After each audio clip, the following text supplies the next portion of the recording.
guys, my name is Nafman Gaming here and welcome to another camo guide. In this series I'm going to be teaching you tips and strategies on how to unlock Dark Ether camo for every single weapons in Black Ops Cold War Zombies. Before I jump straight into the series, if you enjoyed this video by any point, please leave a like rating on it, that'll be greatly appreciated. And of course, if you're new to this channel and you haven't subscribed already, do be sure to subscribe and turn on your bell notifications so YouTube will notify you when my videos go live. I only upload my videos once a month. So without further ado, let's jump straight into the series. In today's first episode, we'll be covering the tactical rifle category. And the first tip for leveling up your tactical rifles is by playing Nuketown in multiplayer in core or hardcore, or by playing Outbreak mode in Zombies and leveling up from there. Once you've unlocked all the camo challenges for each of the categories, let's jump straight into the camo challenges at hand in Zombies. Starting off with the Grunge Rotten, get 2,500 kills with the tactical rifle in Zombies. It's basically general kills, you just have to get as many zombie kills as you can. Moving on to Liquid Banish, get 2,500 critical hit kills with the tactical rifle in Zombies. It's basically zombies headshots, you just have to shoot the zombies in the head in order for the critical hit kills to work. Moving on to Brush Stroke Chemical, get 2,500 kills with a tactical rifle when it's pack-a-punched in Zombies. Basically, just pack-a-punch your tactical rifles and kill as many zombies as you can.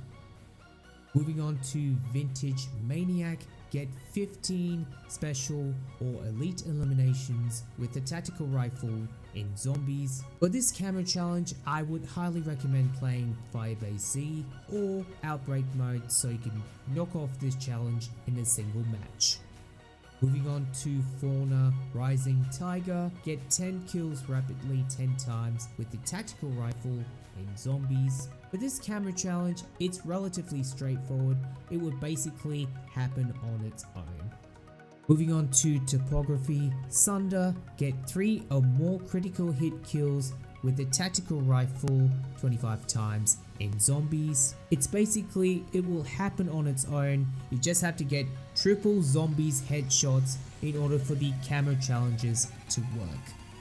And finally, the last camo category, which is Infection Conviction, get 20 or more consecutive kills with the tactical rifle without getting a hit 10 times in Zombies. It's basically, it will happen on its own, just try not to get hit. Let's jump straight into the attachment setup that I use for completing the Dark Ether camo challenges. So, diving right into the attachment setup for the tactical rifles, here's the preview screen for each of the attachments that I use for completing the Dark Ether camo challenges. And by the way, it is just a suggestion, feel free to pause the video and see it for yourself. Anyways, let's dive right into the details for each of the attachments. So starting off with the optics section, I chose the Millstop Reflex, but you could choose whatever optics you like. Moving on to the muzzle section, I chose the SOCOM Eliminator, which gives you increased equipment drop rate and also gives you 17% of vertical recoil, which is nice, which steadies your tactical rifle recoil when firing. The only downside to the SOCOM Eliminator is you lose 10% of shooting move speed and horizontal recoil control, which generally speaking, you just have to be careful when engaging the zombies in Outbreak or in round-based modes.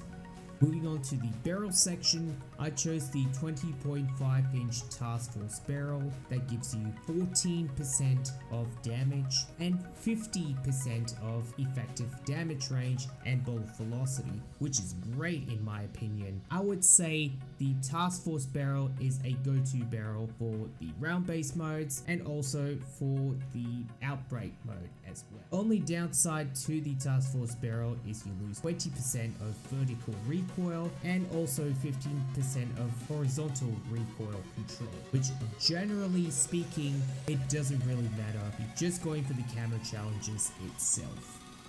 Moving on to the body section, I chose the Ember Sighting Point that gives you increased salvage drop rate, and also it gives you 30% of hip fire accuracy, which is nice. The only downside to the Ember Sighting Point is you lose 10% of sprint to fire time and aim down sight time, which once again you just have to be careful when moving around in outbreak mode or round based modes. Moving on to the underbarrel section, I chose the Bruiser Grip that gives you 3% of movement speed, sprinting move speed, shooting move speed, and aim walking movement speed, which is really good for moving around in outbreak mode and round based zombies mode. Moving on to the magazine section, I chose the Salvo 54 round fast mag that gives you 80% of magazine ammo capacity, max starting ammo, and ammo capacity. And also it gives you 35% of reload quickness, which is nice. The only downside to the Salvo 54 round fast mag is you lose 25% of aim down sight time, which once again, you just have to be careful when moving around in outbreak or round based zombies mode. Moving on to the handle section, I chose the Serpent Wrap that gives you 25% of aim down sight time, which is a must-have attachment for outbreak mode and also round-based zombies mode. The only downside to the Serpent Wrap is you lose 10% of sprint to fire time, which again, just have to be careful when moving around in outbreak or round-based zombies mode. And finally, the last attachment, which is the stock section, I chose the SAS Combat Stock that gives you 10% of shooting move speed and also gives you 78% of a walking movement speed, which is really good for driving backwards and forwards when aiming at the zombies. The only downside to the SAS Combat Stock is you lose 15% of hip fire accuracy, which generally speaking, it doesn't really matter. And that is it for the attachment setup that I use for completing the Dark Ether Camo challenges. Let's jump straight into the field upgrades that I use for the Outbreak mode and also the round-based zombies mode. So diving right into the field upgrade setup that I use for the Outbreak mode in zombies. If you guys don't know how each of the field upgrades that I use for the Outbreak objectives, I'll link it in the cards on the top right hand corner, so go check it out. Moving on to the field upgrade setup that I use for the round-based zombies mode, the number one field upgrade that I highly encourage you using is the Ring of Fire. So let's dive right into the strategies for the round-based zombies mode and the outbreak that I use for completing the Dark Ether Camo challenges. So diving right into the round-based zombie strategy, right now I'm in round 18 in Firebase at the helipad. The only thing you need to focus on is the minimap and what's around you. For me, I let all the zombies in at the helipad and train some zombies counterclockwise 2 to 3 times. Once you train some zombies around the helipad 2 to 3 times, then do a forwards and backwards between the wooden crate and the jeep 1 to 2 times, just to group all the zombies together. Once you group all the zombies together and it's fully grouped up, then bring all the zombies in a halfway mark between the tombstone soda and the attack chopper. Once you bring them to the halfway mark, then go near to the gate, turn around and pop your Ring of Fire and shred some zombies, and it will count towards your camo challenges. That's the round-based zombie strategy that I use for completing the Dark Ether Camo challenges.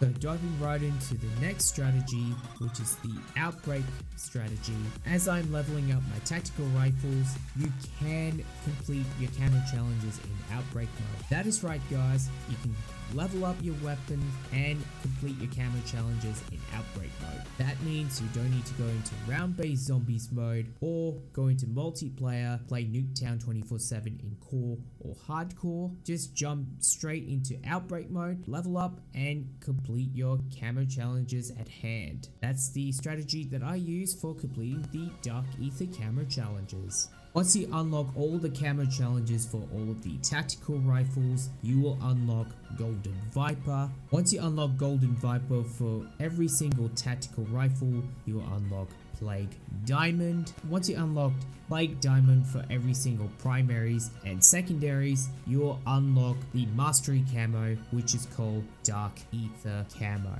And there you have it. That's gonna wrap today's camo guide on the tactical rifle category. I'd like to know in your comments below, what do you guys think about the setups and the strategy that I use for completing the camo challenges for the tactical rifles? Is it useful? Not useful? Does it need improvement? Or somewhere in between? Please let me know in the comment section down below. If you guys missed out my previous episodes of camo guides, I'll leave a playlist link in the description down below, so go check it out. If you guys want to keep up to date with me outside of YouTube, all my social media links are in the description down below, so go check it out. As always, until next time guys, have a good day and see yous laters.